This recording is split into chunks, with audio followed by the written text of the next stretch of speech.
Greetings. Upgrading to Windows 11. Yeah, I know. Everyone loves to complain about it, but stick with me for a slim bloat-free build. In this video, I show you how to upgrade a Windows 10 virtual machine into a lightweight Windows 11 setup. I am using a VM, so I can record the whole process, but the steps are the same on real hardware. The goal here is simple: a fast, bloat-free, spy-free, clean Windows 11 build. Side note, a little bit of the bloat from your old Windows 10 installation may carry over, but all your applications should transfer across and work seamlessly on the new build. A system that uses fewer resources, runs smoother, and behaves better in the long run. Before we start, the very first thing you want to do is make a backup. If anything goes sideways, you can always go back. Microsoft also gives you only a short rollback window. And in this guide, we delete the old rollback files to save space. So a backup is important. The second thing you want is a Windows 11 ISO. Only get it from Microsoft's official website. Do not trust any other sites. The ISO is free. Make sure the ISO matches your edition. Home to home, pro to pro. You can't switch editions without a new key. And Windows will block the upgrade if they do not match. Now, let me introduce you to the tool I use, Titus Tech. You can find him on YouTube. He created a Windows toolbox that helps you with loads of things like install clean Windows, download useful free software, apply trusted tweaks, and avoid the sketchy downloads you see all over the internet. His tool is free, but he does sell a supported version on his website for $10. He keeps it updated, but the completely free version works fine. I will show you how to use it. Here we are on a fresh and fully installed Windows 10 setup. Steam is already installed. An entire game library is stored on a separate drive. I always keep my games on their own drive. This way I can wipe or reinstall Windows anytime I want, without losing anything. No long downloads, no wasted space. The game drive stays safe even if Windows need to reset. Now I open a Windows toolbox by Titus Tech. Right-click the Start button. Choose Terminal Admin. A black window appears. In that window, type the following command: irm-christitus.com/win. Pipe symbol, IEX. This loads the Windows toolbox. It is a trusted tool that lets you add software, remove bloat, turn off unneeded services, reduce Microsoft tracking, and delay feature updates while still installing security fixes. I use this tool to tune the system before the upgrade. Doing this now helps Windows 11 run cleaner and smoother later. Now I move into the tweaks section. Here you can see nothing is selected yet. This is what a clean profile looks like. So let me show you the presets. There are essential tweaks, service tweaks, recommended settings, and more advanced options. At the top of the screen are your pre-configured options. Choose Standard. I pick the presets I want to use. Then I click Run Tweaks. PowerShell starts working in the background. It adjusts system services, removes clutter. These tweaks help Windows run smoother, faster, and with less junk running in the background. If you only want the tweaks in Windows 10 or 11, you can stop right there. Part of the tweaks creates a checkpoint. This lets you roll back if anything goes wrong. I've used this method for years and never had an issue with any of the tweaks. Another part of the tweaks clears out temporary files to clean up old temp files and old Windows install files.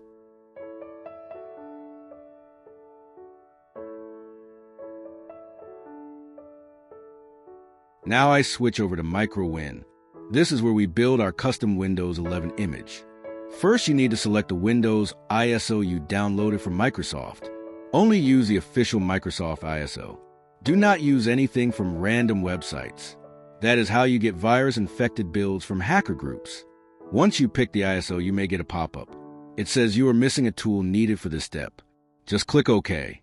MicroWin will download the needed files through the terminal. If you see the window say not responding, do not panic. Choose Wait. It looks frozen, but it is not. You can see work happening in the background. It is normal for this part to take a little time.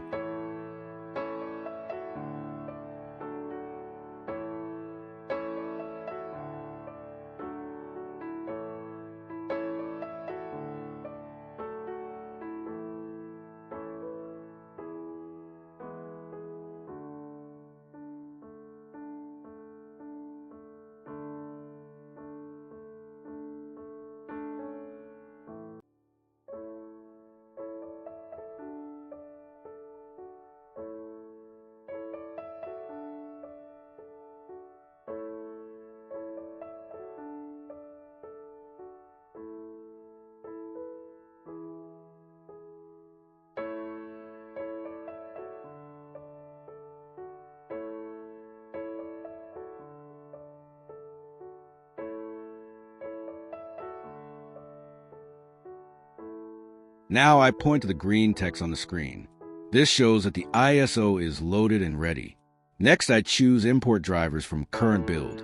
This step is very important for a clean, fresh new install, not upgrade. It means all of your current drivers will be included in the new image. No searching for old driver disks. No hunting for motherboard, chipset drivers, audio drivers, etc. Everything is built into the ISO, so you are golden from the second your build is done. Just install your apps. You get a lightweight Windows 11 build that works perfectly right after install.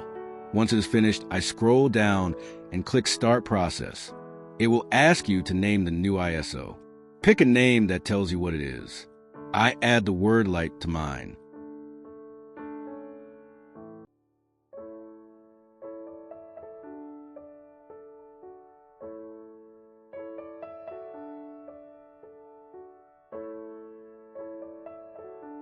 If you see the window stop responding, again, it's just me making the same mistake twice. Just click Wait. It is still doing background work. Around this point, the ISO creation begins. In the video, I have the speed turned up so you can watch the process without waiting a long time.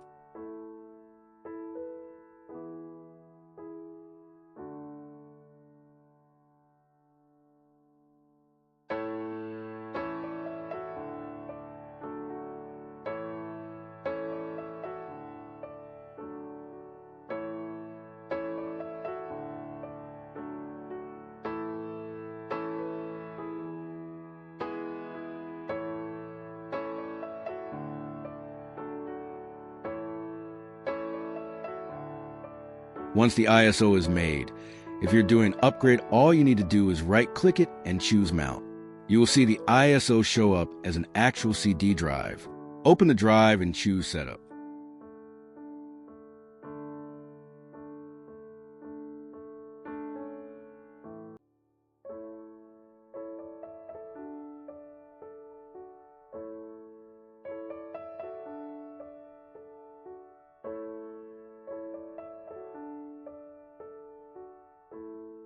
The install will take some time because, well, it's Microsoft.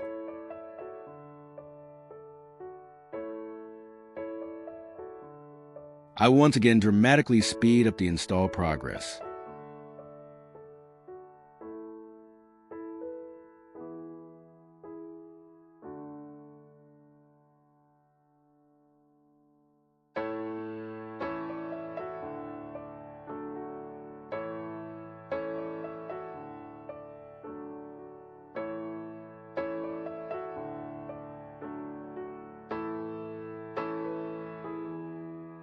At this point, it is done.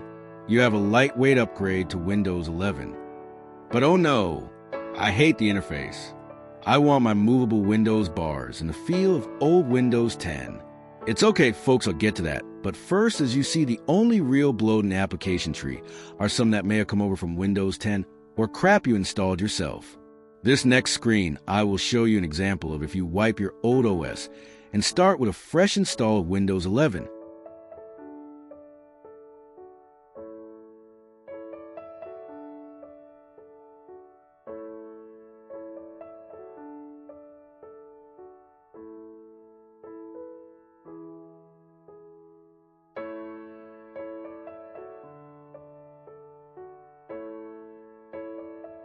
Did you like how that looked? Now let's show you how to do it.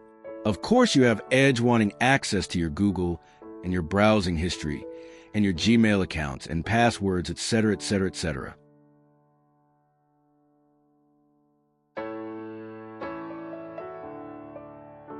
Okay, first up, every gamer knows to go into dark mode, except maybe Atreus.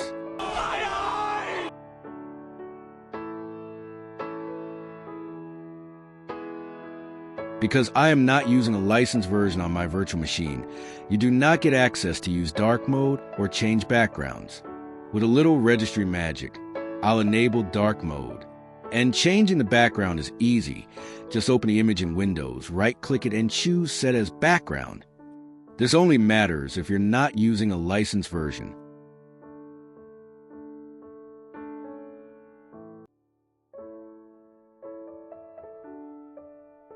Before I do that, Let's change how Explorer works and make it behave more like Windows 10.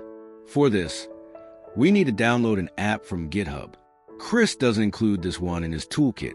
The link will be in the description. When you get to the page, look on the right-hand side for the link with the green latest label. That will take you to a new page where you'll see ep_setup.exe. Download it, then run it.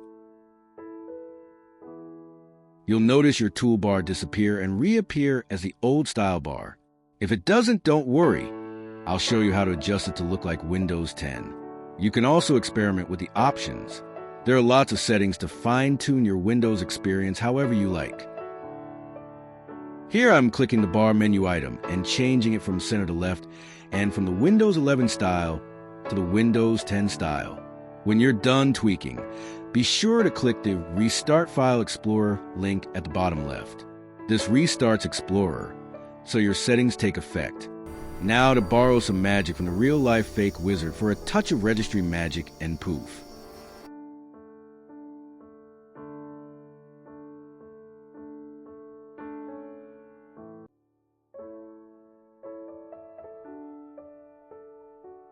Because this is an upgrade and not a clean install, a lot of things from your original Windows installation will carry over. All your installed apps, documents, saved games, settings, and other important files will stay exactly where you left them.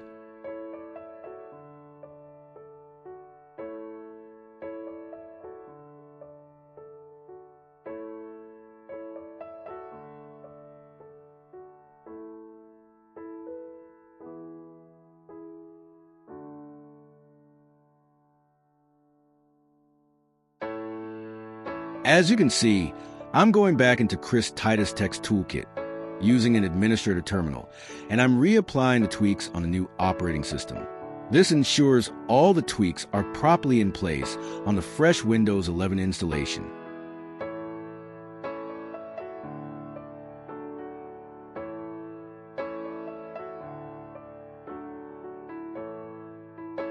This step also creates a new restore point and removes the Windows 10 rollback files. Since you already made a backup, those O files are just taking up space.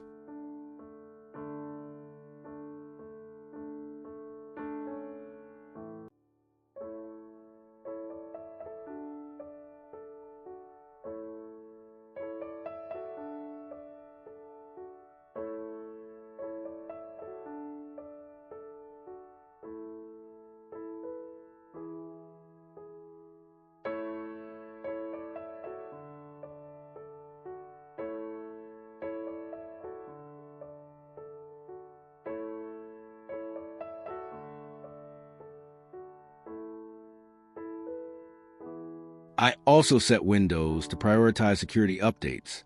What this does is allow critical security patches to install right away, while postponing the big feature updates until later. Why would you want this? Well, have you seen how many times Microsoft has broken things with feature updates this year alone? Delaying those major updates gives your system time to avoid the buggy builds and receive only the stable ones. A side note, this only works on the Pro version of Windows. One thing a lot of people don't realize is that Windows Home simply doesn't allow you to apply system policies. That means you don't get the same control over updates that Windows Pro users have. On Windows Home, updates can be pushed to your system whether you want them or not. You can delay them a little, but you can't truly manage or block problematic updates the way you can on Windows Pro. This becomes especially important if you're a gamer or someone who depends on your PC being stable. Nothing is worse than having a game night ruined because a forced update breaks performance, introduces a driver bug, or causes stuttering, crashes, or frame drops. With Windows Pro, you can defer feature updates for weeks or even months, pause patching, and apply update policies so your system stays stable while everyone else is dealing with the latest round of Microsoft bugs. Windows Pro also includes other advantages like BitLocker encryption, remote desktop hosting, Hyper-V for virtual machines, advanced networking options, and more control over security settings. Even if you never use the extra features, the update control alone is worth it. As a gamer, I always recommend Windows Pro. It's basically a sanity check against unstable patches. and it helps prevent your system from ending up limping along while you wait for Microsoft to release another fix. Thanks for coming. Y'all take care now, you hear?